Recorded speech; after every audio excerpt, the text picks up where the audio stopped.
बिहार, जहां हाल ही में विधानसभा के चुनाव संपन्न हुए हैं, नीतीश कुमार फिर से मुख्यमंत्री बन गए हैं।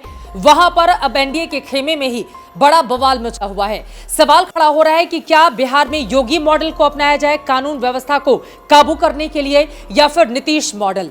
दरअसल बीजेपी के कई नेताओं की ओर से कानून व्यवस्था के मुद्दे पर नीतीश कुमार को घेरने की कोशिश की गई है, जिससे जेडीयू नेता फ्रंट फुट पर आकर जवाब देने की कोशिश तो कर रहे हैं, लेकिन नीतीश कुमार के लिए यकीनन ये असहज स्थिति है। बिहार में इंडिगो एयरलाइंस के स्टेशन हेड रुपेश कुमार सिंह की सरेआम हत्या के बाद बिहार की सियासत में राजनीतिक भूचाल मचा हुआ है। 42 वर्षीय Indigo manager Rupesh Kumar Singh Patna airport पर कार्यरत थे। मंगलवार को उनके घर के सामने ही 2 बाइक सवार अपराधियों ने ताबड़तोड़ फायरिंग कर उनकी हत्या कर दी। राजधानी के हाई प्रोफाइल एरिया में हत्या की वारदात से बिहार की सियासत गर्मा गई है। सिर्फ ये एक मामला नहीं है, बिहार में ऐसी अलग अलग कई वारदातें लगातार सामने आ रही हैं, जिसके कारण विपक्ष के साथ ही साथ सत्ता पक्ष में जो सहयोगी दल बीजेपी है, वो भी नीतीश कुमार की कानून व्यवस्था को लेकर लगातार सवाल खड़े कर रही है। बांकीपुर से विधायक हैं, लगातार तीसरी बार चुनकर विधानसभा पहुंचे हैं और साथ ही छत्तीसगढ़ के सह प्रभारी हैं नितिन नबीन। उनकी ओर से यह कहा गया है कि दरअसल योगी आदित्यनाथ का एनकाउंटर मॉडल जो उत्तर प्रदेश में काफी ज्यादा सफल रहा है, उसको बिहार में भी लागू कर देना चाहिए। और सिर्फ इतना ही नहीं, बीजेपी के राज्यसभा सांसद हैं विवेक ठाकुर, उनकी ओर से भी कानून व्यवस्था पर सवाल उठाते हुए सरकार को घेरने की कोशिश और एनडीए शब्द का तक उन्होंने इस्तेमाल कर दिया कि दरअसल यहां पर सख्ती से कार्रवाई करनी होगी। और मामला यहीं तक नहीं ठहरता, छपरा से सांसद राजीव प्रताप रूढ़ी ने भी पुलिसिया कार्रवाई को लेकर कई सारे सवाल खड़े कर दिए हैं। यानी कि बीजेपी लगातार नीतीश कुमार को अपने तेवर दिखा रही है, जिस पर नीतीश कुमार की पार्टी जेडीयू के नेता भी सामने आकर मोर्चे को संभालने की कोशिश करते हुए ये कह रहे हैं कि बिहार में तो नीतीश कुमार का मॉडल ही चलेगा। जेडीयू के प्रवक्ता संजय कुमार की ओर से कहा गया है कि नीतीश कुमार को किसी के भी सर्टिफिकेट की जरूरत नहीं है।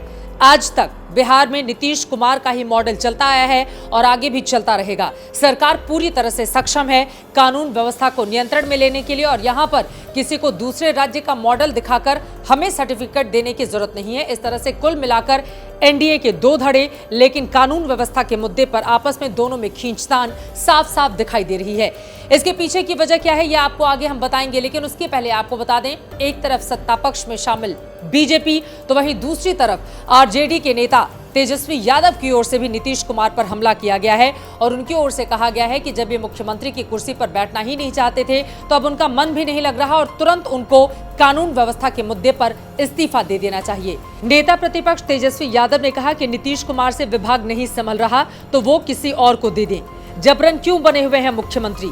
रुपेश हत्याकांड के साथ हाल के अन्य बड़े मामलों की चर्चा करते हुए तेजस्वी बिहार में दानव राज का आरोप लगा रहे हैं।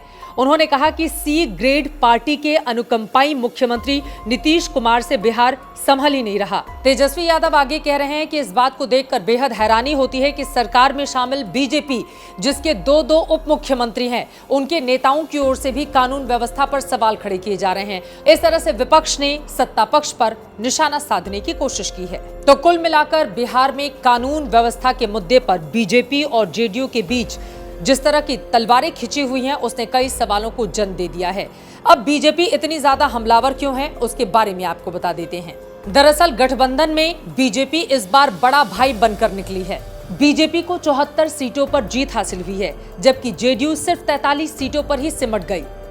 यही कारण है कि अभी तक न तो मंत्रिमंडल का विस्तार हुआ है और न ही विधान परिषद के सदस्यों को लेकर ही आपस में इन दोनों पार्टियों में किसी भी तरह की कोई सहमति बन पाई है। 2 महीने बीत चुके हैं, लेकिन पेंच अब तक फंसा हुआ है। इसके पीछे का बड़ा कारण यह है कि बीजेपी अपनी हैसियत के हिसाब से कैबिनेट में अपने लिए जगह चाहती है, लेकिन जेडीयू इसके लिए तैयार नहीं है। अब कौन सा विभाग किसके पास जाएगा, इसको लेकर पेंच फंसा हुआ है। ये पेंच कब सुलझता है, ये देखना रहेगा काफी ज्यादा महत्वपूर्ण। लेकिन कानून व्यवस्था के मुद्दे पर न सिर्फ विपक्ष बल्कि सत्ता पक्ष में अपने ही सहयोगी बीजेपी के निशाने पर हैं इस वक्त मुख्यमंत्री नीतीश कुमार।